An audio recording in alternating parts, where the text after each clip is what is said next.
இப்போது நாம் வேதத்தில் உள்ள மூன்றாவது வகை சத்திய வாக்கியங்களாகிய ஞானிகளின் வாக்கியங்களை பற்றி கற்றுக்கொள்ளப் போகின்றோம்.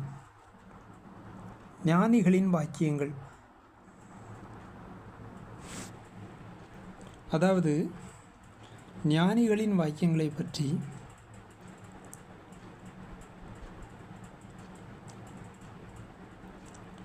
பிரசங்கி 1:1 கொடுக்கப்பட்டுள்ளது.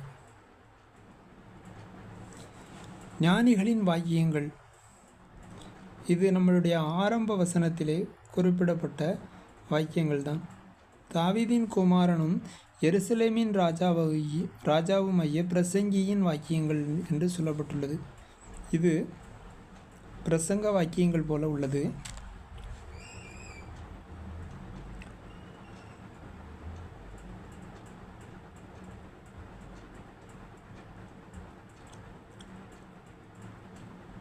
ஆனால் இந்த பிரசங்கி ஞானியாக இருந்தபடியினாலே அவர் ஞானியின் வாக்கியங்களை எழுதினார். ஏற்கனவே நாம் ஆரம்ப வசனமாய் பார்த்த பிரசங்கி 12ஆம் அதிகாரம் 10ஆம் வசனம் முதல் முடிவு வரைக்கும் உள்ள வசனங்களில் இந்த வசனங்களின் விளக்கம் விளங்கும். இதமான வார்த்தைகளை கண்டுபிடிக்க பிரசங்கி வகை தேடினான். எழுதிய வாக்கியங்கள் செவ்வையும் சத்தியமுமானவைகள். அடுத்த வசனம் முக்கியமான வசனம், ஞானிகளின் வாக்கியங்கள். இங்கே ஞானிகளின் வாக்கியங்கள், இது நம்முடைய திறவுகோல் வசனம், கீ வேர்ஸ். இதை வைத்து தான் நாம் இந்த செய்தியை ஆரம்பித்தோம். ஞானிகளின் வாக்கியம் தாற்றுக்கோள்கள் போலவும் சங்க தலைவர்களால் அறையப்பட்ட ஆணிகள் போலவும் இருக்கிறது. அவைகள் ஒரே மெய்ப்பனால் அளிக்கப்பட்டது என்று சொல்லப்பட்டுள்ளது. இங்கே ஞானிகளின் வாக்கியங்கள் என்ற ஒரு வார்த்தையை நாம் பார்க்கிறோம். இதை பற்றி அடுத்த வசனங்களில் நாம் ஏற்கனவே தியானித்தோம். அவைகளை நாம் மறுபடியும் பார்க்கலாம். அந்த ஞானிகளின் வாக்கியங்கள் என்ன சொல்லுகிறது?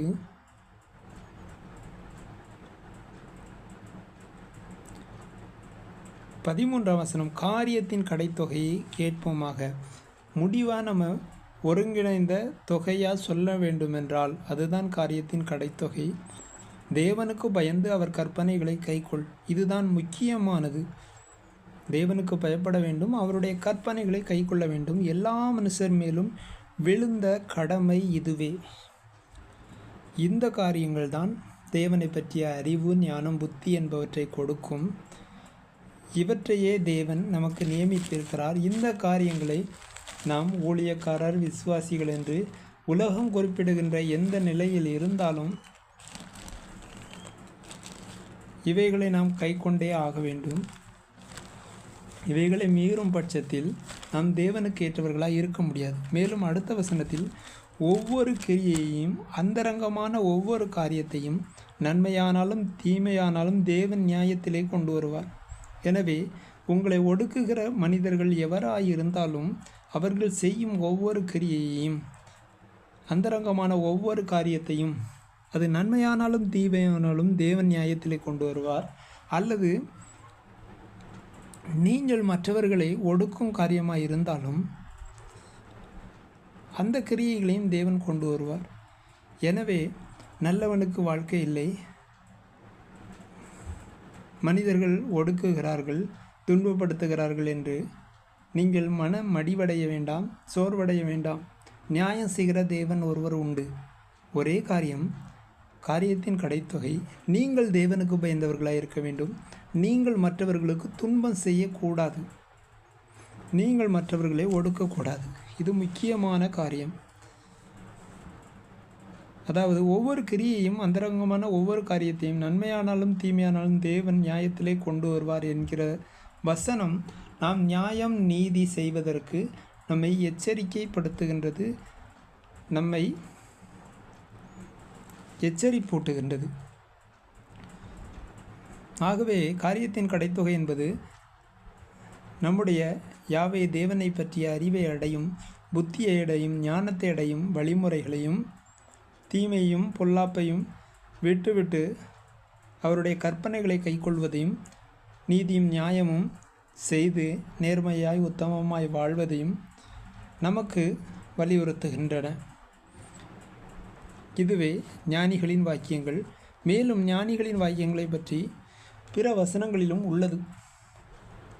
அதாவது நீதிமொழிகள் 1ஆம் அதிகாரம் 6ஆம் வசனம், அதிலே நீதிமொழியையும் அதன் அர்த்தத்தையும் ஞானிகளின் வாக்கியங்களையும் அவர்கள் உரைத்த புதைப்பொருட்களையும் அறிந்து கொள்வாய். 4 காரியங்கள் குறிப்பிடப்பட்டுள்ளன. 1 நீதிமொழி, மற்றொன்று அதன் அர்த்தம், 3வது ஞானிகளின் வாக்கியங்கள், 4வது அவர்கள் உரைத்த புதைப்பொருள் வாக்கியங்கள்.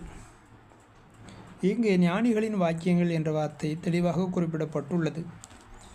இவற்றை நாம் முதல் வசனங்களிலிருந்தே பார்த்தால்தான் நமக்கு நல்ல ஒரு தெளிவு உண்டாகும். அதாவது நீதிமொழிகள் 1ஆம் அதிகாரம் முதல் வசனத்திலிருந்தே பார்க்கும் பொழுது ஞானிகளின் வாக்கியங்களை பற்றி நாம் தெரிந்து கொள்ளலாம். என்ன தெரிந்து கொள்ளலாம்? தாவீதின் குமாரனும் இஸ்ரவேலின் ராஜாவாகிய சாலமோனின் நீதிமொழிகள். அவர் நீதிமொழிகளை எழுதி வைத்திருக்கிறார்.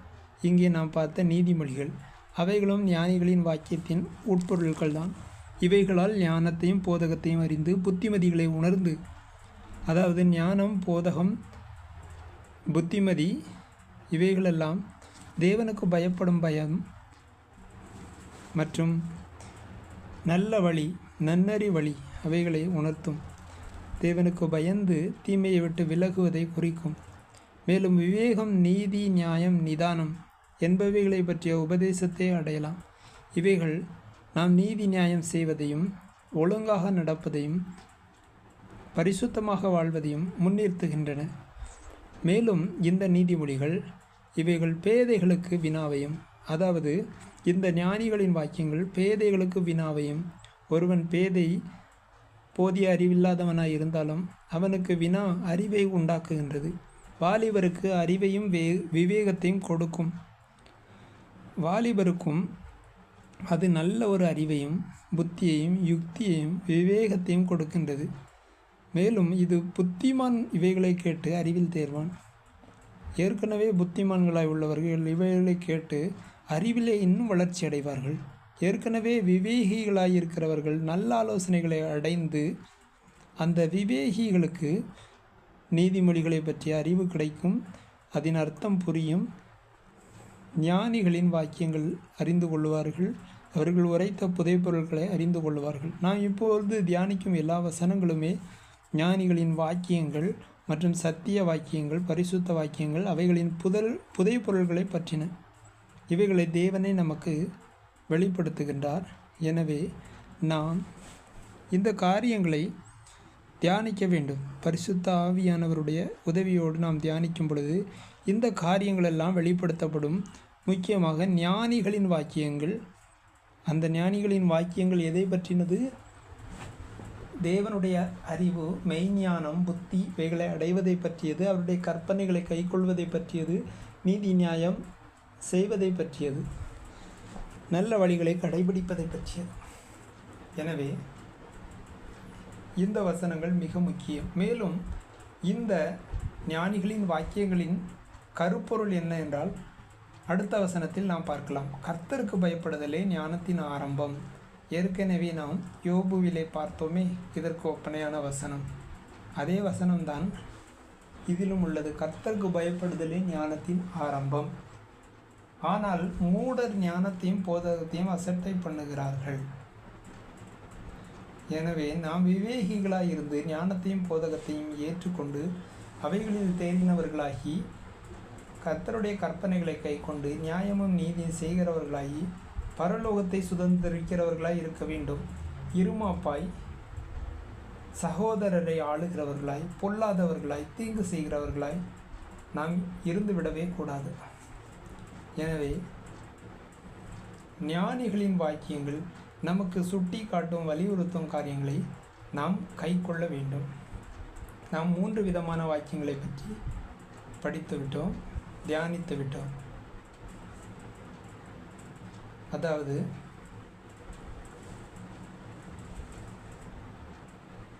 பிரசங்க வாக்கியங்கள், உபதேச வாக்கியங்கள், ஞானிகளின் வாக்கியங்கள். இப்பொழுது நாம் தியானிக்கப் போகின்ற வாக்கியம் ஜீவ வாக்கியங்கள். இதை பற்றிய வசனம் அப்போஸ்தலர் 7:38 உள்ளது. அதிலே என்ன சொல்லப்பட்டுள்ளது? சீனாய் மலையில் தன்னுடனே பேசின தூதனோடும்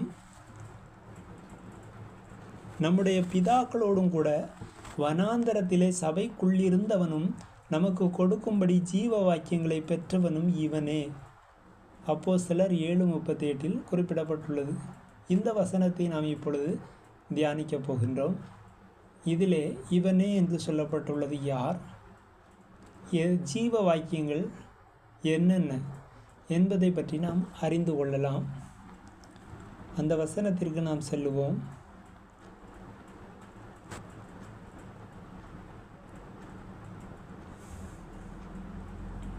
அப்போஸ்தலர் 7ஆம் அதிகாரம்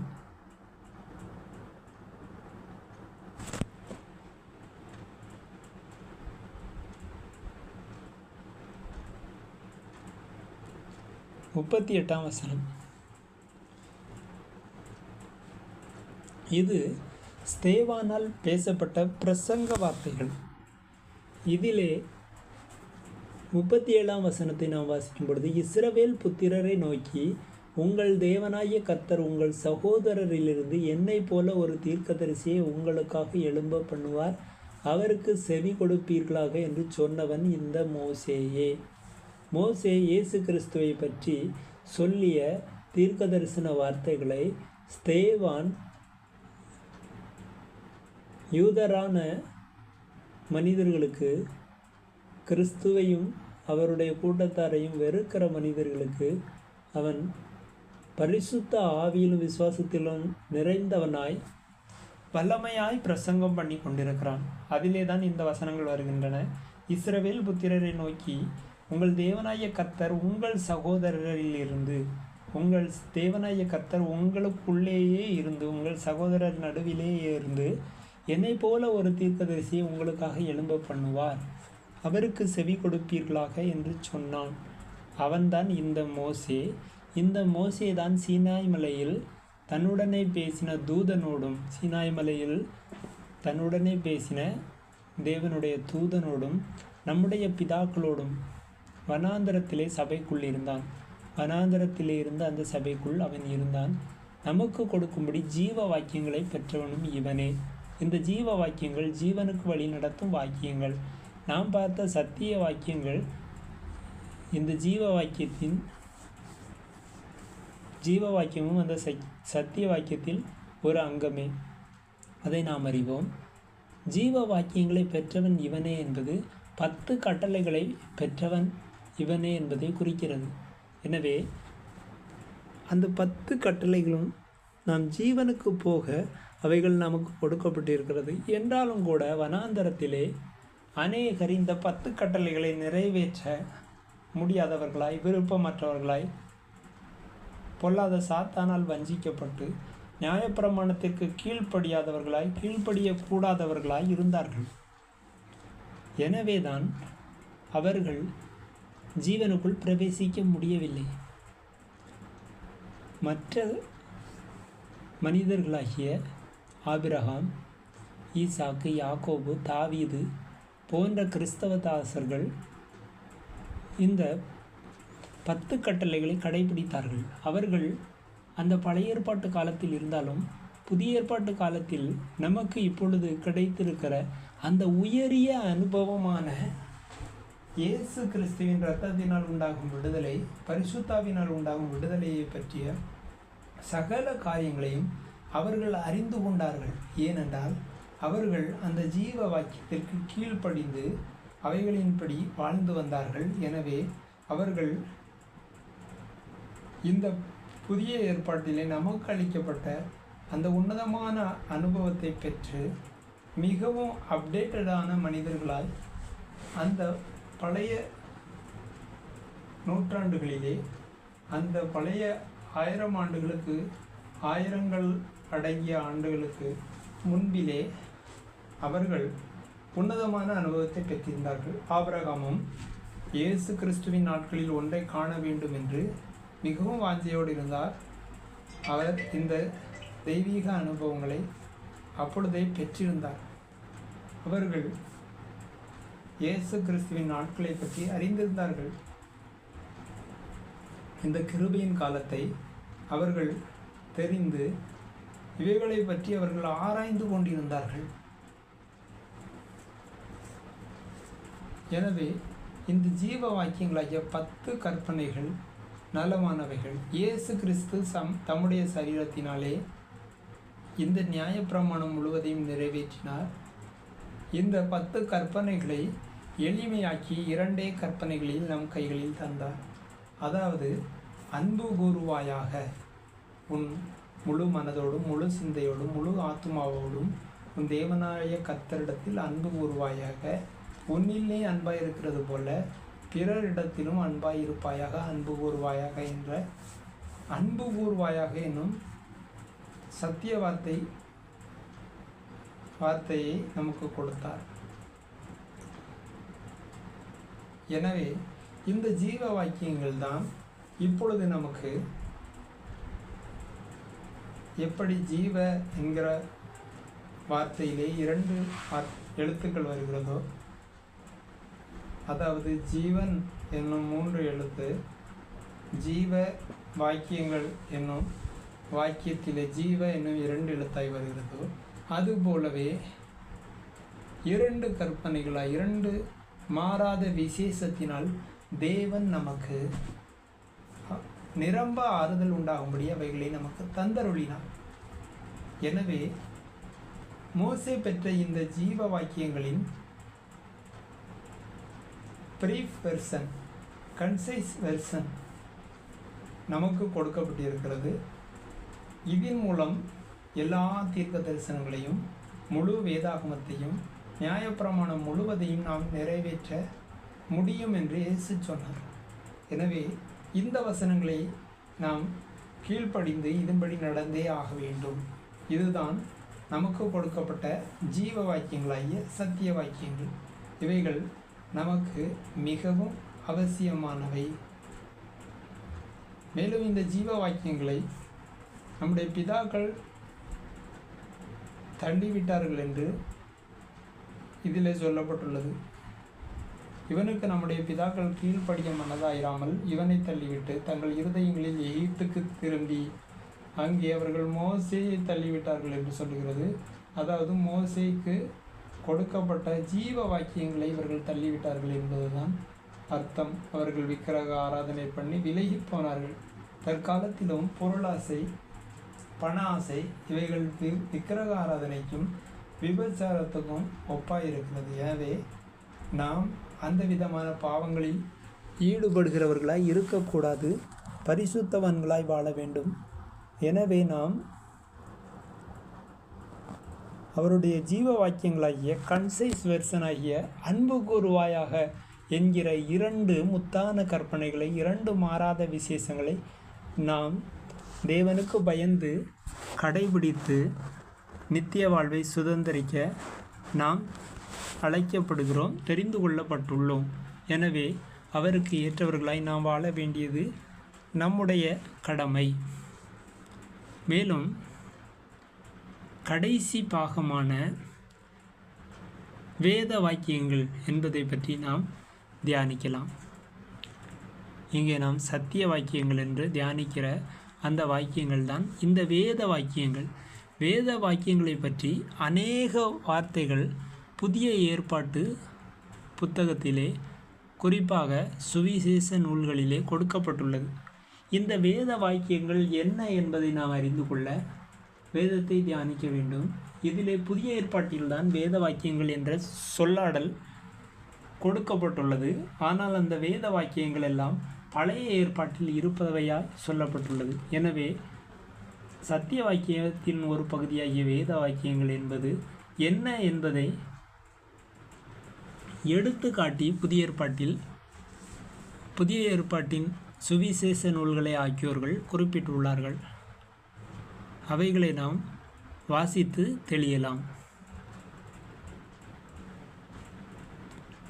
இயேசு கிறிஸ்துவின் பிறப்பு, வாழ்க்கை, வரலாறு, அவருடைய மரணம் வரையும் பேசின எல்லா சுவிசேஷ ஆக்கியோர்களும் அவர்கள் சொல்லும் வார்த்தைகளை உறுதிப்படுத்துவதற்காக வேத வாக்கியங்கள் என்று குறிப்பிடுகிறார்கள். அந்த வேத வாக்கியங்கள் எல்லாம் தீர்க்க தரிசன வார்த்தைகள். அந்த தீர்க்க தரிசன வார்த்தைகள் தான் வேத வாக்கியங்கள் என்று புதிய ஏற்பாட்டிலே குறிப்பிடப்பட்டுள்ளன. அவைகள் இயேசு கிறிஸ்துவை பற்றிய தீர்க்க தரிசன வார்த்தைகள். இயேசு கிறிஸ்துவும் ஒரு இடத்தில் சொல்லுகிறார், வேத வாக்கியங்களை ஆராய்ந்து பாருங்கள், அவைகளால் நித்திய ஜீவன் உண்டென்று அறிந்திருக்கிறீர்களே, என்னை குறித்து சாட்சியிடுகிறவைகளும் அவைகளே.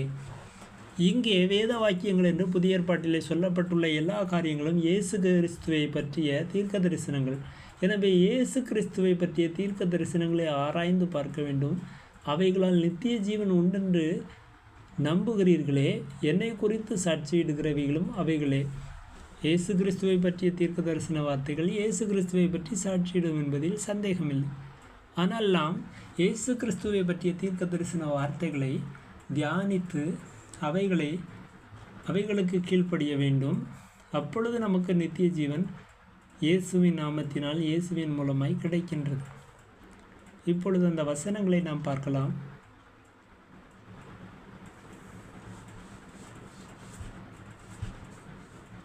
மேலும் இயேசுவின் பிரசங்கத்திலும் இயேசு சில வேத வாக்கியங்களை வலியுறுத்துவதையும் நாம் இங்கே பார்க்கலாம். முதலாவது, இந்த சுவிசேஷ நூல்களை ஆக்கியோர் எப்படி சொல்லுகிறார்கள் என்கின்ற காரியங்களை நாம் பார்க்கலாம்.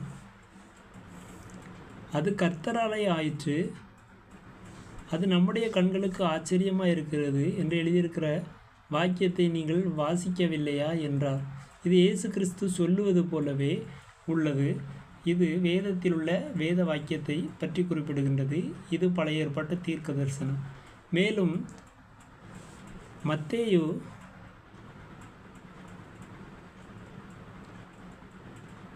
11ஆம் அதிகாரம் 10ஆம் வசனத்தில் இயேசு சொல்வது போல, எப்படியெனில், இதோ நான் என் தூதனை உமக்கு முன்பாக அனுப்புகிறேன், அவன் உமக்கு முன்னே போய் உமது வழியை ஆயத்தம் பண்ணுவான் என்று எழுதிய வாக்கியத்தால் குறிக்கப்பட்டவன் இவனே.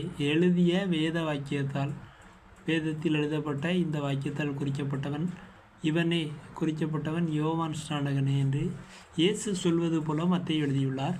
மத்தேயு 22ஆம் அதிகாரம் 29ஆம் வசனத்தில் இயேசு அவர்களுக்கு பிரதியுத்தரமாக, நீங்கள் வேத வாக்கியங்களையும் தேவனுடைய வல்லமையையும் அறியாமல் தப்பான எண்ணம் கொள்ளுகிறீர்கள் என்று சொல்லியுள்ளார். இங்கே வேத வாக்கியங்கள் என்பது மறுபிறப்படைந்தவர்களை பற்றிய தேவனுடைய வார்த்தைகளை அவர் முன்னிறுத்துகின்றார்.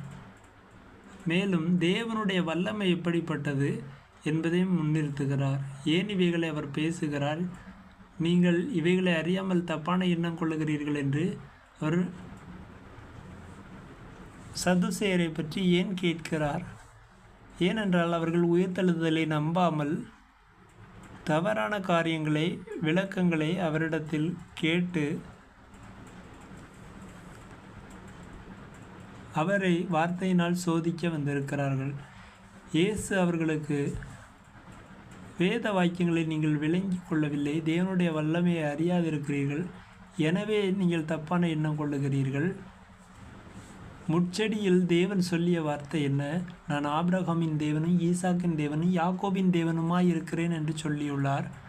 தேவன் மரித்தவர்களுக்கு தேவனாயிராமல் ஜீவனுள்ளவர்களுக்கு தேவனாயிருக்கிறார். எனவே இப்படிப்பட்ட நாமத்தை அவர் தனக்காய் சொல்லுவதனால் அவர் தம்முடைய பிள்ளைகளை ஜீவனுள்ளவராய் உயிர்த்தெழுதலுக்கு பங்குள்ளவர்களாய் வைத்திருக்கிறார். எனவே தான் அவர் இந்த வசனங்களை சொல்ல அவர் வெட்கப்படவில்லை. அவர் மரித்தோருக்கு தேவன் அல்ல, ஜீவனுள்ளோருக்கு தேவன் என்று சொல்லுகிறார். மேலும் மத்தேயு 26ஆம் அதிகாரம் 54ஆம் வசனத்தில், அப்படி செய்வேனானால் சம்பவிக்க வேண்டும் என்கிற வேத வாக்கியங்கள் எப்படி நிறைவேறும்? தம்முடைய மரணத்தை குறித்து சொல்லப்பட்டுள்ள வேத வாக்கியங்களை குறித்து அவர் சொல்லுகிறார். அவர் அதற்கு தப்பி செல்ல சொல்லவில்லை. அந்த தேவனுடைய திட்டத்திற்கு கீழ்ப்படிவதையே அவர் இங்கே உறுதிப்படுத்தி கூறுகின்றார். மேலும் மார்க்கு 12ஆம் அதிகாரம் 11ஆம் வசனத்திலே, அது கர்த்தராலே ஆயிற்று, அது நம்முடைய கண்களுக்கு ஆச்சரியமாக இருக்கிறது என்று எழுதியிருக்கிற வேத வாக்கியத்தை நீங்கள் வாசிக்கவில்லையா என்றார். இதுவும் இயேசு சொல்வது போல தான் உள்ளது. மேலும் மார்க்கு 12:24ஆம் வசனம், இயேசு அவர்களுக்கு பிரதியுத்தரமாக, நீங்கள் வேத வாக்கியங்களையும் தேவனுடைய வல்லமையை அறியாததினால் அல்லவா தப்பான எண்ணம் கொள்ளுகிறீர்கள். இதுவும் நாம் ஏற்கனவே பார்த்த அதே வார்த்தை தான்.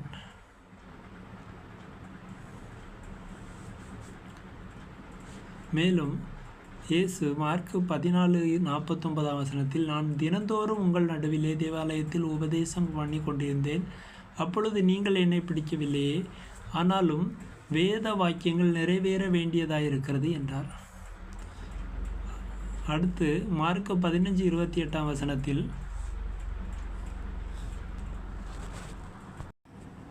இயேசு கூறுவது என்னவென்றால், அக்கிரமக்காரரில் ஒருவனாக எண்ணப்பட்டார் என்கிற வேத வாக்கியம் அதனாலே நிறைவேறிற்று. இங்கே மார்க்கு இந்த வசனங்களை எழுதுகிறார். மேலும் லூக்கா 4ஆம் அதிகாரம் 21ஆம் வசனத்தில், அப்பொழுது அவர் உங்களோட பேசத் தொடங்கி, உங்கள் காதுகள் கேட்க இந்த வேத வாக்கியம் இன்றைய தினம் நிறைவேறிற்று என்றார். அவர் எல்லா மக்களுக்கும் உபதேசம் பண்ணும் பொழுது அவர்களோட பேச தொடங்கினார். உங்கள் காதுகள் கேட்க இந்த வேத வாக்கியம் இன்றைய தினம் நிறைவேறிற்று என்றார் என்று சொல்லப்பட்டுள்ளது. இது இயேசு கிறிஸ்துவை பற்றி ஏசாயா எழுதின வசனங்களை தேவன் தேவாலயத்தில் பிரசங்கிக்கும் பொழுது, யூதர்களுக்கு பிரசங்கிக்கும் பொழுது இவைகள் நிறைவேறிற்று என்று தன்னை குறித்த வேத வாக்கியத்தின் சாட்சிகளை வெளிப்படுத்துகின்றார். எனவே வேத வாக்கியங்கள் என்பது இயேசு கிறிஸ்துவை பற்றிய தீர்க்க தரிசன வசனங்கள். அவைகளை ஆராய்ந்து பார்த்தால் நித்திய ஜீவன் இயேசு கிறிஸ்துவின் நாமத்தினால் நமக்கு கிடைக்கும். மேலும் லூக்கா 7ஆம் அதிகாரம் 27ஆம் வசனத்தில், இதோ நான் என் தூதனை உமக்கு முன்பாக அனுப்புகிறேன், அவன் உமக்கு முன்னே போய் உமது வழியை ஆயத்தம் பண்ணுவான் என்று எழுதிய வாக்கியத்தால் குறிக்கப்பட்டவன் அவன்தான் என்று சொல்லப்பட்டுள்ளது.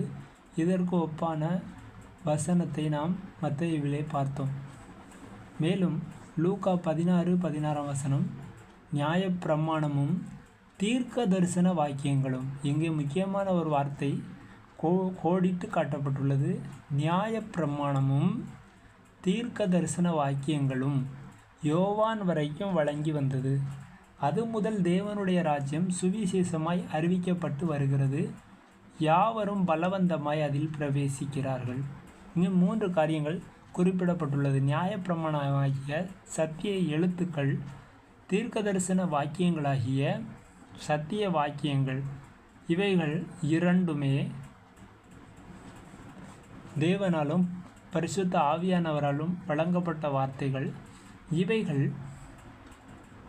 பழைய காலத்திலிருந்தே, பூர்வ காலத்திலிருந்தே யோவான் வரைக்கும், அதாவது யோவான் ஸ்நானகன் வரைக்கும், திருமுழுக்கு கொடுக்கும் யோவான் ஸ்நானகன் வரைக்கும் இந்த நியாயப்பிரமாணமும் தீர்க்க தரிசன வாக்கியங்களும்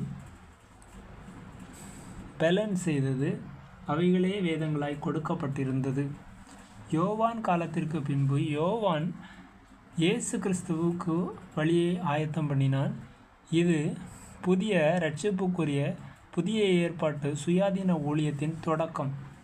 எனவே யோவான் ஸ்நானகன் காலம் வரைக்குமே நியாயப்பிரமாணமும் தீர்க்க தரிசன வாக்கியங்களாகிய வேத வாக்கியங்களும் வழங்கி வந்தது. அதாவது சத்திய எழுத்துக்களும் சத்திய வாக்கியங்களும் முன்னமே இருந்தது. மேலும் முன்னமே இருந்து தேவனால் நம்முடைய இயேசு கிறிஸ்துவால் எளிமையாக்கப்பட்ட சத்திய வார்த்தைகள் பற்றியும் இங்கு பேசப்பட்டுள்ளது. அது முதல் தேவனுடைய ராஜ்யம் சுவிசேஷமாய் அறிவிக்கப்பட்டு வருகின்றது. அதாவது மனம் திரும்புங்கள், பரலோகம் ராஜ்யம் சமீபித்திருக்கிறது. மனம் திரும்புகிற நீங்கள் அன்பு கூறுங்கள் தேவன் மேலும், தேவனுடைய சாயலில் சிருஷ்டிக்கப்பட்ட மனிதர் மேலும் என்பதுதான் அந்த சத்திய வார்த்தையாகிய சத்தியங்கள். அதை கடைபிடிக்கிற யாவரும் பலவந்தமாய் பரலோக ராஜ்யத்திற்குள் பிரவேசிக்கிறார்கள். தேவனுடைய ராஜ்யத்தை பற்றிய அந்த வார்த்தை தீர்க்கமானது, அந்த சத்திய வார்த்தைகள் தெளிவானது. அந்த வார்த்தைகள் கடைபிடிக்கிறவர்களால் அல்லது அவைகளுக்கு கீழ்ப்படிந்து அந்த வசனங்களை கேட்டு அவைகளின்படி செய்கிறவர்களால் உறுதியான அஸ்திபாரம் உள்ள என்றென்றும் நிலைத்திருக்கிற பரலோகம் வரை சென்று சேர்க்கின்ற திடமான அஸ்திபாரம் உள்ள சத்திய வார்த்தைகளாகும். இதில் இந்த 3 காரியங்களும் அறிவிக்கப்பட்டுள்ளன. மேலும் லூக்கா 20ஆம் அதிகாரம் 17ஆம் வசனத்தை பார்க்கும் பொழுது, அப்பொழுது அவர் அவர்களை பார்த்து, வீடு கட்டுகிறவர்கள் ஆகாதென்று தள்ளின கல்லே மூலைக்கு தலைக்கல்லாயிற்று என்று எழுதியிருக்கிற வேத வாக்கியத்தின் கருத்தென்ன? இந்த வேத வாக்கியமும் கிறிஸ்துவை பற்றினது. இது பரிசுத்த ஆவியானவரால் முன்னமே தீர்க்க தரிசனமாய் உரைக்கப்பட்டது. அதாவது யூதர்கள் ஆகாதென்று ஒதுக்கின அந்த இயேசு கிறிஸ்து, அவரே மூலைக்கு தலைக்கல்லானார். அதாவது யூதர்கள் ரட்சிக்கப்படுவதற்கு முதல் கல் அவர்தான். மேலும் புறஜாதிகள் ரட்சிக்கப்படுவதற்கும் அவரே தலைக்கல். இதுதான் அதன் அர்த்தம். இது இயேசு கிறிஸ்துவை பற்றினது. மேலும் லூக்கா 22ஆம் அதிகாரம் 37ஆம் வசனத்தில் அக்கிரமக்காரரில் ஒருவனாக எண்ணப்பட்டார் என்று எழுதியிருக்கிற வாக்கியம் என்னிடத்தில் நிறைவேற வேண்டியதென்று உங்களுக்கு சொல்லுகிறேன். என்னை பற்றிய காரியங்கள் முடிவு வரும் காலம் வந்திருக்கிறது. இப்பொழுது வார்த்தையாகி கிறிஸ்துவின் மாம்ச நிலை மாற்றப்படுகின்றது. அவர் மாம்சத்தில் வந்த கிறிஸ்து, அவரை நாம் அறிக்கை பண்ண வேண்டும். அந்த மேசியாவை நாம் நாவினால் அறிக்கை செய்ய வேண்டும். அவரால் ரட்சிப்பு உண்டாகிறது.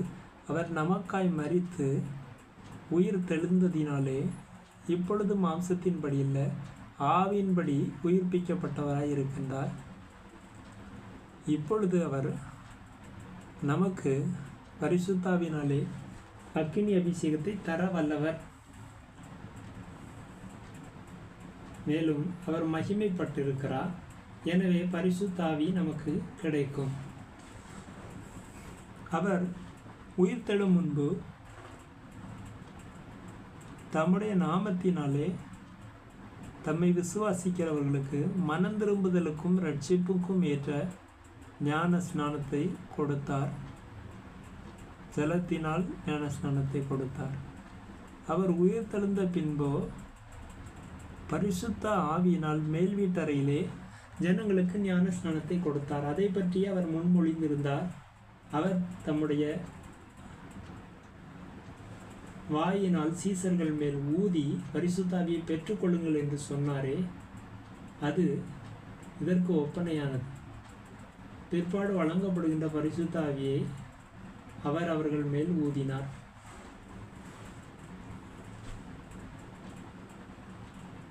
பரிசுத்தாவி என்பது தேவனுடைய சுவாசம் என்று கூறப்பட்டுள்ளது. அதாவது கர்த்தராகிய இயேசு கிறிஸ்து தம்முடைய வாயினால் ஊதின அவருடைய சுவாச காற்று. அந்த சுவாசமும் பரிசுத்தாவி. எப்படி தேவன் மனிதனை சிருஷ்டித்து அவனுடைய நாசியில் ஜீவ சுவாசத்தை ஊதினாரோ அப்பொழுது அவன் ஜீவ ஆத்துமாவானானோ, அதுபோல அவருடைய சுவாசத்தை ஊதும்போது பரிசுத்தாவி நமக்கு கிடைக்கின்றது. மேலும் லூக்கா 24ஆம் அதிகாரம் 27ஆம் வசனத்தில் மோசே முதலிய சகல தீர்க்கதரிசிகளும் எழுதின வேத வாக்கியங்கள் எல்லாவற்றிலும் தம்மை குறித்து சொல்லியவைகளை அவர்களுக்கு விவரித்து காண்பித்தார். எம்மாவூருக்கு சென்ற சீசர்களுக்கு அவர் தம்மை பற்றிய எல்லா தீர்க்க தரிசனங்களையும் விவரித்து காண்பித்தார். வேத வாக்கியங்களை பற்றி தீர்க்கதரிசிகள் எழுதின வேத வாக்கியங்கள், அதுதான் தீர்க்க தரிசனங்கள். அவைகளை பற்றி அவர் விவரித்து காண்பித்தார். இதுவும் ஒரு முக்கியமான வசனம். வேத வாக்கியங்கள் என்பது மோசே காலம் முதல் எல்லா தீர்க்கதரிசிகளும் எழுதின தீர்க்க தரிசனங்களாகும். மேலும் லூக்கா 24ஆம் அதிகாரம் 32ஆம் வசனம், அப்பொழுது அவர்கள் ஒருவரை ஒருவர் நோக்கி, வழியிலே அவர் நம்முடனே பேசி வேத வாக்கியங்களை நமக்கு விளங்க காட்டின போது நம்முடைய இருதயம் நமக்குள்ளே கொழுந்து விட்டு எரியவில்லையா என்று சொல்லி கொண்டு அந்நேரமே அவர்கள் திரும்பி போனார்கள். இங்கே இயேசு கிறிஸ்துவை உயிர்த்தெழுந்த பின்பு பரிசுத்த ஆவியின் வல்லமையினால் நிறைந்தவராய் வேத வாக்கியங்களை விளங்க காட்டி போதித்து கொண்டே போனார். அவர் தற்பொழுது பிதாவின் வலது பரிசத்தில் இருப்பதினால் அவருடைய ஆவியாகிய குமாரனுடைய ஆவி நம்மிலே வரும் பொழுது நமக்கு விடுதலை உண்டாகிறது. அவர் வேத வாக்கியங்களை நமக்கு விவரித்து காண்பிக்கிறார். மேலும் 24ஆம் அதிகாரம் 45ஆம் வசனத்தில், அப்பொழுது வேத வாக்கியங்களை அறிந்து கொள்ளும்படி அவர்களுடைய மனதை அவர் திறந்து அவர்களை நோக்கி, இங்கே தேவன் வேத வாக்கியங்களை விளக்கி காட்டுகிறார் மற்றும் வேத வாக்கியங்களை அறிந்து கொள்ளும்படி சீசர்களுடைய மனதை திறக்கிறார். பின்பு அவர் மறுபடியும் பேசுகின்றார் அவர்களை நோக்கி. எனவே வேத வாக்கியங்களாகிய தீர்க்க தரிசனங்கள், இயேசு கிறிஸ்துவை பற்றிய வார்த்தைகள், அது பரிசுத்த ஆவியானவரால் நமக்கு விளக்கப்படும் பொழுது மட்டுமே நாம் அவைகளை பற்றி அறிந்து கொள்ள முடியும். மேலும் பரிசுத்த ஆவியானவர் நம்முடைய மனதை திறக்கும் பொழுதும் மாத்திரமே நாம் அவைகளை புரிந்து கொண்டு நமக்கு இரட்சிப்பு உண்டாக அந்த வேத வாக்கியங்கள் பயன்படும். அவைகளெல்லாம் இயேசு கிறிஸ்துவை பற்றினவைகள். மேலும் யோவான் சுவிசேஷத்திலும் அவர் இப்படி சொன்னதை அவர் மரித்தோரிலிருந்து எழுந்த பின்பு அவருடைய சீசர்கள் நினைவு கூர்ந்து வேத வாக்கியத்தையும் இயேசு சொன்ன வசனத்தையும் விசுவாசித்தார்கள். இங்கே வேத வாக்கியத்தை அவர்கள் விசுவாசித்து அதோடு முடித்து விடவில்லை, இயேசு சொன்ன வசனத்தையும் விசுவாசித்தார்கள். வேத வாக்கியங்கள் இயேசு கிறிஸ்துவை பற்றிய தீர்க்க தரிசனங்கள். அவைகளின் மூலம் இயேசு கிறிஸ்துவின் வசனத்தை அவர்கள் நம்பி விசுவாசித்தார்கள். வேத வாக்கியங்கள் நிறைவேறினவுடனே அவர்கள் நம்முடைய இரட்சகராகிய யாசுவா மெசியாவின் புதிய சுவிசேஷத்தை, அதாவது புதிய சத்திய வார்த்தைகளை அவர்கள் நம்பினார்கள், விசுவாசித்தார்கள். வேத வாக்கியங்களை ஆராய்ந்து பாருங்கள், அவைகளால் நித்திய ஜீவன் உண்டென்று எண்ணுகிறீர்களே, என்னை குறித்து சாட்சி கொடுக்கிறவைகளும் அவைகளே என்று யோவான் 5ஆம் அதிகாரத்தில் இயேசு சொல்வது போல் வசனம் உள்ளது. யோவான் 5ஆம் அதிகாரம் 39. இதிலே தான் இயேசு கிறிஸ்து வேத வாக்கியங்களை ஆராய்ந்து பார்க்கவும், அவைகளால் நித்திய ஜீவன் உண்டென்று எண்ணுகிறீர்களே, அந்த நித்திய ஜீவன் என்னை பற்றினது, என்னை குறித்து சாட்சி கொடுக்கிறது, என்னை விசுவாசிக்கிற உங்களுக்கு நித்திய ஜீவன் கிடைக்கும் என்று அவர் விளக்கினார்.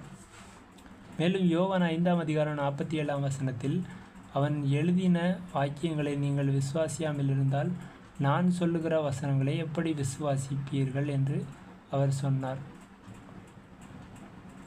எனவே பழைய தீர்க்கதரிசிகள் எழுதின வாக்கியங்களையே அவர்கள் விசுவாசிக்கவில்லை, இயேசுவை கிறிஸ்துவை பற்றிய வார்த்தைகளையே அவர்கள் விசுவாசிக்கவில்லை என்கின்ற போது அவர்கள்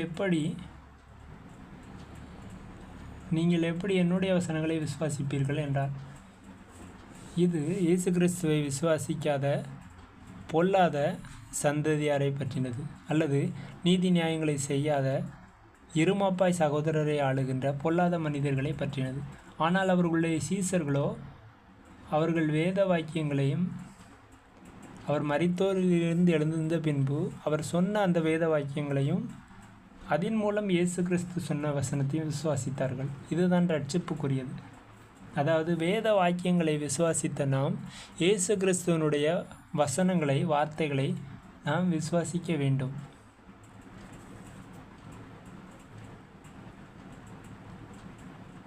மேலும் யோவான் 7ஆம் அதிகாரம் 38வது வசனம் சொல்லுகிறது, வேத வாக்கியம் சொல்லுகிறபடி என்னிடத்தில் விசுவாசமாக இருக்கிறவன் எவனோ அவன் உள்ளத்திலிருந்து ஜீவ தண்ணீர் உள்ள நதிகள் ஓடும் என்றார். இங்கே ஏற்கனவே வேத வாக்கியம் சொல்லி இருக்கிறது, இயேசு கிறிஸ்துவாக வருகின்ற அந்த மேசியாவினிடத்திலே விசுவாசமாக இருக்கிறவர்களுடைய உள்ளத்திலிருந்து ஜீவ தண்ணீர் உள்ள நதிகள் ஓடும். அதாவது மற்றவர்கள் தாகமடையாதபடிக்கு திருப்தியாக்குகின்ற ஜீவ தண்ணீர் உள்ள நதிகள் புரண்டு ஓடும். அதாவது உண்மையான பரிசுத்த ஆவியினால் உண்டாகின்ற ஆறுதலை உள்ளடக்கிய இந்த ஜீவ தண்ணீர் என்பது பரிசுத்த ஆவியை குறிக்கும். இவைகள் பரவி பெருகி நதிகளாய் ஓடும், மற்றவர்களை இரட்சிப்புக்குள் நடத்தும். அதாவது இயேசு கிறிஸ்துவனிடத்தில் விசுவாசமாக இருக்கிறவர்கள் பரிசுத்த ஆவியினால் நிரப்பப்பட்டவர்களாய் பரிசுத்த அபிஷேகத்தை வியாபிக்கிறவர்களாய் காணப்படுவார்கள். அவர்கள் மூலம் தேசம் ஆசீர்வதிக்கப்படும். அவர்கள் மூலம் நதி போன்ற பரிசுத்த ஆவியானவர் தேசம் எங்கிலும் நதிகளாய் ஓடுவார். யோவான் 7:42 தாவீதின் சந்ததியிலும் தாவீது இருந்த பெத்லகேம் ஊரிலும் கிறிஸ்து வருவார் என்ற வேத வாக்கியங்கள் சொல்லவில்லையா என்றார்கள். இங்கே இயேசு கிறிஸ்து தாவீதின் சந்ததியிலிருந்து வருவார், பெத்லகேம் ஊரிலிருந்து வருவார் என்று வேத வாக்கியங்கள் சொல்லுகின்ற வசனத்தை யூதர்களும் மற்றும் பிரதான ஆசாரியர்களும் பேசிக்கொள்கிறார்கள். அது இயேசு கிறிஸ்துவை பற்றினது. அவர் தாவீதின் சந்ததியிலும் பெத்லகேம் ஊரிலும் இருந்த யோசேப்பின் வழிவந்த தாவீதின் குமாரனாகிய சாலமோன் மற்றும் நாத்தானின் வழிவந்த ராஜவம்சமான தாவீதின் வேர் மூலம் வந்த கிளை என்பவராகிய யூதருடைய ராஜாவாவார்.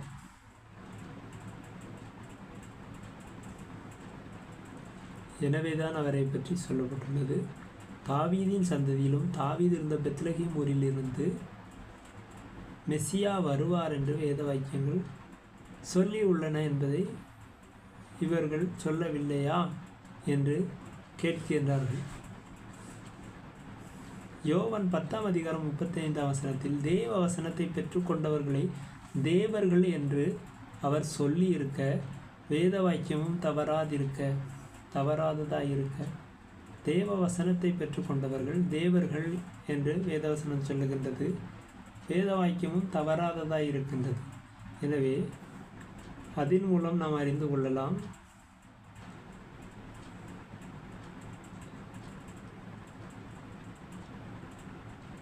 தேவனால் தெரிந்து கொள்ளப்பட்டவர்கள் தேவர்களாய் இருக்கிறார்கள். தேவனுக்கு ஒப்பானவர்களாய் பரிசுத்தமானவர்களாய் இயேசு கிறிஸ்துவுக்கு உடன் சகோதரராய் ஏற்படுத்தப்பட்டவர்களாய் இருக்கிறார்கள். ஏற்கனவே தேவன் அவர்களை அவருடைய சாயலாகவும் அவருடைய ரூபத்தின்படியும் படைத்தார். தேவ வசனத்தை பெற்று கொண்டவர்களான அவர்களை மறுபடியும் அவர் தம்முடைய பிள்ளைகளாய் சிருஷ்டித்தார்.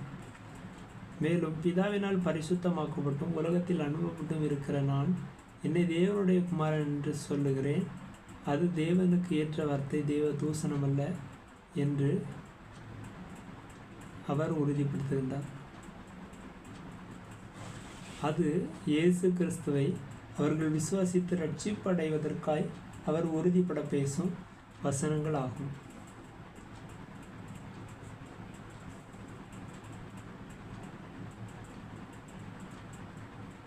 மேலும் யோவான் 13:18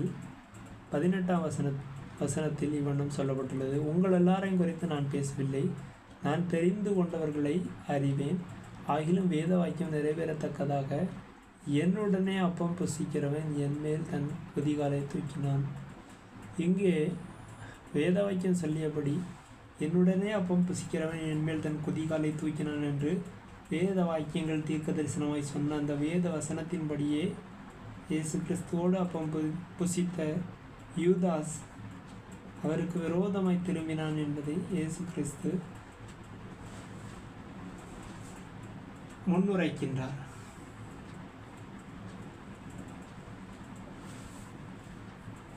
உங்கள் எல்லாரையும் குறித்து நான் பேசவில்லை, நான் தெரிந்து கொண்டவர்களை அறிவேன் என்றார். அவர் 12 சீசர்களையும் அழைத்தார்.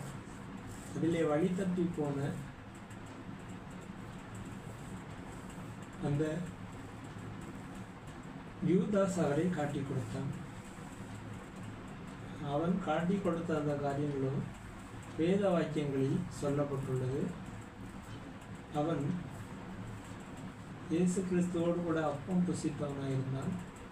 அவன் தன்னுடைய குதிகாலை அவர் மேல் தூக்கினான் என்று சொல்லப்பட்டுள்ளது. மேலும் யோவான் 15:25 முகாந்தரம் இல்லாமல் என்னை பகைத்தார்கள் என்று அவர்களுடைய வேதத்தில் எழுதியிருக்கிற வாக்கியம் நிறைவேறும்படி இப்படி ஆயிற்று என்று சொல்லப்பட்டுள்ளது.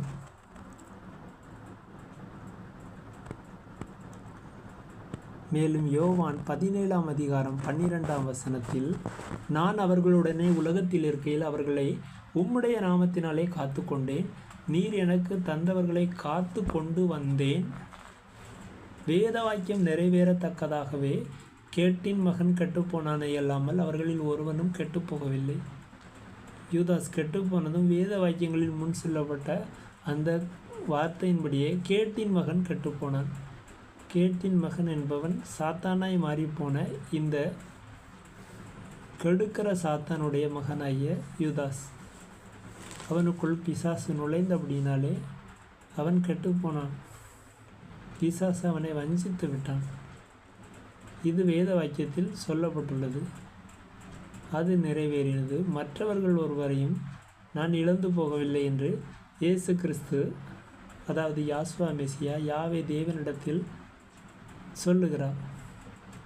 மேலும் யோவான் 19ஆம் அதிகாரம் 24ஆம் வசனத்தில், அவர்கள் இதை நாம் கெளியாமல் யாருக்கு வருமோ என்று இதை குறித்து சீட்டு போடுவோம் என்று ஒருவரோடொருவர் பேசி கொண்டார்கள். என் வஸ்திரங்களை தங்களுக்குள்ளே பங்கிட்டு என் உடையின் மேல் சீட்டு போட்டார்கள் என்கிற வேத வாக்கியம் நிறைவேறத்தக்கதாக போர்ச்சேவகர் இப்படி செய்தார்கள். இயேசு கிறிஸ்துவனுடைய வஸ்திரம் மேல் தொடங்கி கீழாக தையல் இல்லாமல் ஒரேதாய் இருந்தது, ஒரே வஸ்திரமாய் இருந்தது. எனவே அவர்கள் அதை கிழிக்க வேண்டாம், சீட்டு போட்டு எவன் பேருக்கு சீட்டு விழுகிறதோ அவன் வைத்து கொள்ளலாம் என்று ஏகமனதாய் பேசிக்கொண்டு சீட்டு போட்டார்கள். அது வேத வாக்கியத்தில் ஏற்கனவே குறிப்பிடப்பட்டிருந்த வேத வசனத்தின்படியே அவருடைய வாழ்க்கையிலே நடந்தது என்று யோவான் சீசன் எழுதி வைத்துள்ளார். மேலும் யோவான் 19ஆம் அதிகாரம் 28ஆம் வசனத்தில், அதன் பின்பு எல்லாம் முடிந்தது என்று இயேசு அறிந்து வேத வாக்கியம் நிறைவேறத்தக்கதாக தாகமாயிருக்கிறேன் என்றார். அவர் தாகமாயிருக்கிறேன் என்று சிலுவையிலே ஒரு வார்த்தை சொன்னார். அது வேத வாக்கியம் நிறைவேறத்தக்கதாக அவர் சொன்னார் என்று சொல்லப்பட்டுள்ளது. மேலும் யோவான் 19ஆம் அதிகாரம் 36ஆம் வசனத்தில், அவருடைய எலும்புகளில் ஒன்றும் முறிக்கப்படுவதில்லை என்கிற வேத வாக்கியம் நிறைவேறும்படி இவைகள் நடந்தது. இயேசு கிறிஸ்து மரித்து விட்டாரா என்று ரோம போர் சேவர் பார்த்தபோது அவர் மரித்து போயிருந்தார். எனவே அவர் கால் முட்டி உடைக்கப்படவில்லை. அவரோடு சிலுவையில் அறையப்பட்டிருந்த மற்ற கள்ளர்கள் உயிரோடிந்தபடினாலே அவர்களுடைய கால் முட்டி உடைக்கப்பட்டது. இவருடைய கால் முட்டி உடைக்கப்படுவதற்கு முன்பதாகவே அவர் இறந்து போனதால் அவருடைய கால் முட்டியை உடைக்கவில்லை. எனவே இது வேத வாக்கியத்தின்படி நிறைவேறினது என்பதை யோவான் சீசன் திறம்பட எடுத்துரைக்கின்றார். அவருடைய எலும்புகளில் ஒன்றும் முறிக்கப்படுவதில்லை என்கிற வேத வாக்கியம் நிறைவேறும்படியே இவைகள் நடந்தது என்று சொல்லியுள்ளார். மேலும் யோவான் 19ஆம் அதிகாரம் 37ஆம் வசனத்தில், அல்லாமலும் தாங்கள் குத்தினவரை நோக்கி பார்ப்பார்கள் என்று வேறொரு வேத வாக்கியம் சொல்லுகிறது. இங்கே அவர்கள் குத்தின அவரை அவர்கள் நோக்கி பார்ப்பார்கள் என்று சொல்லப்பட்டுள்ளது. எனவே அவர்களே குத்தி அவரை சிலுவையில் தொங்க வைத்திருந்தார்கள். அவர் மரித்தபோது அவர் மரித்து விட்டாரா என்று பார்ப்பதற்காக வந்தவர்கள் அவர் ஏற்கனவே மரித்து போயிருந்தபடினால் அவர்கள் ஒன்றும் செய்யவில்லை. ஆனால் குத்தின அவரை அவர்கள் நோக்கி பார்த்தார்கள் என்று வேதவசனம் சொல்லுகிறபடியே அவர்கள் நோக்கி பார்த்தார்கள். அது அப்பொழுது நிறைவேறினது. மேலும் யோவான் 20ஆம் அதிகாரம் 9ஆம் வசனத்தில், அவர் மரித்தோரிலிருந்து எழுந்திருக்க வேண்டும் என்கிற வேத வாக்கியத்தை அவர்கள் இன்னும் அறியாதிருந்தார்கள். அதாவது அவர் மரித்தோரிலிருந்து எழுந்திருக்க வேண்டிய வேத வாக்கியங்கள் அவருடைய சீசர்களுக்கு தெரியவில்லை. இயேசு கூறியிருந்தும் அவர்கள் உணர்ந்து கொள்ளவில்லை. எனவே அதை பற்றி அவர்கள் இன்னும் அறியாதிருந்தார்கள். அந்த வேளையிலே அவர் உயிர்த்தெழுந்து பலருக்கும் காட்சியளித்தார்.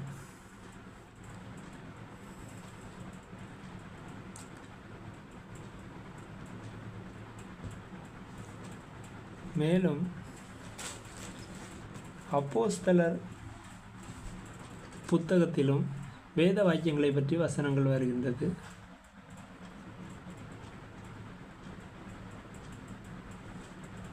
மேலும்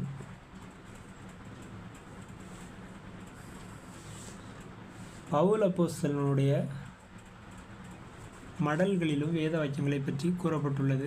நமக்கு சமயம் இல்லாதபடியினால் எல்லாவற்றையும் வேகமாய் வாசித்து செல்லலாம்.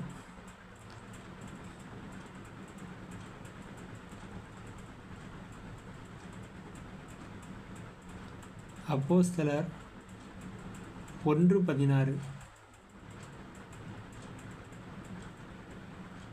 இதில் உள்ள வசனங்களை நீங்கள் பின்பு வாசித்து பாருங்கள். மேலும் அப்போஸ்தலர் 7:38 வேத வாக்கியத்தை பற்றி கூறப்பட்டுள்ளது. அப்போஸ்தலர் 8:32 வேத வாக்கியத்தை பற்றி குறிப்பிடப்பட்டுள்ளது.